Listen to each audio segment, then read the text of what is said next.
Hello and welcome to the Tottenham America channel. Today we will be providing our instant reactions to Tottenham Hotspur's 2-0 loss to Wolverhampton Wanderers at the Tottenham Hotspur Stadium in the Premier League. We're going to start with our man of the match contenders for Tottenham's side. Who's yours?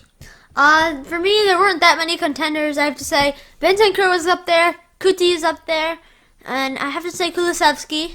Kane was also kind of up there. But I have to go with, I think it's a tie, actually. I think it's a tie between Bentancur and Kuti Romero. They were the best of a bad bunch. Yeah, best of a bad bunch. But in reality, they weren't that, they weren't great. But they're the best of that bunch, yeah.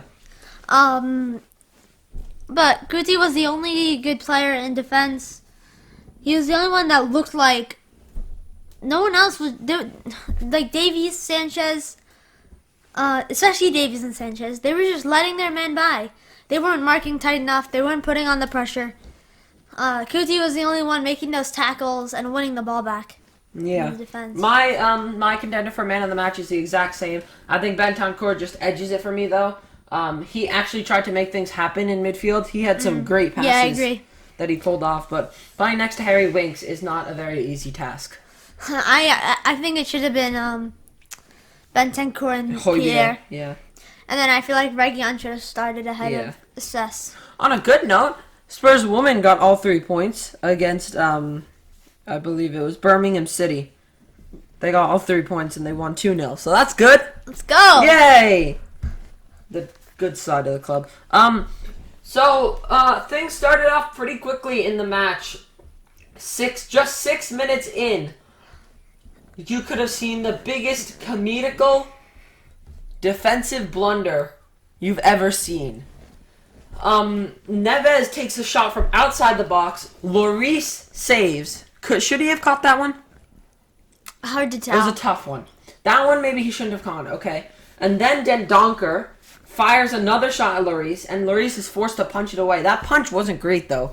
And it comes to... Wait, went straight into who? Was it Sanchez? And then off the post, ricocheted a bunch of times, and fell to him, and that's who placed it in the net. Yeah.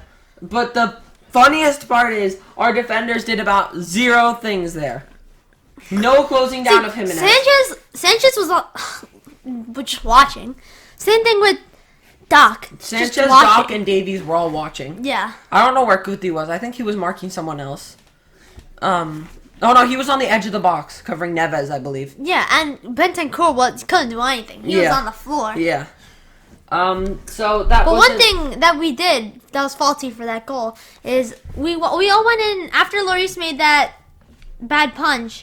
No one defended. Yeah, everyone just stood on the goal line. Yeah. No one went to pressure Jimenez. Yeah. Like, what are the chances of you blocking it on the line versus you defending, blocking it? Yeah. Blocking blocking the person shot, the player shot. Yeah.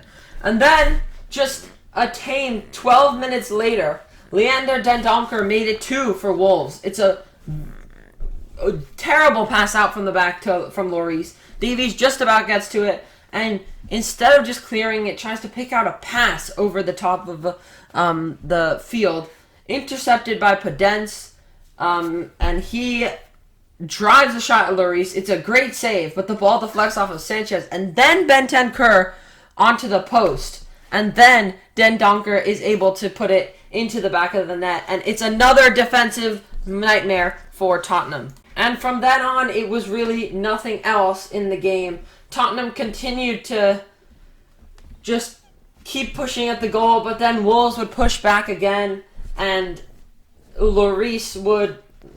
do you think Lloris...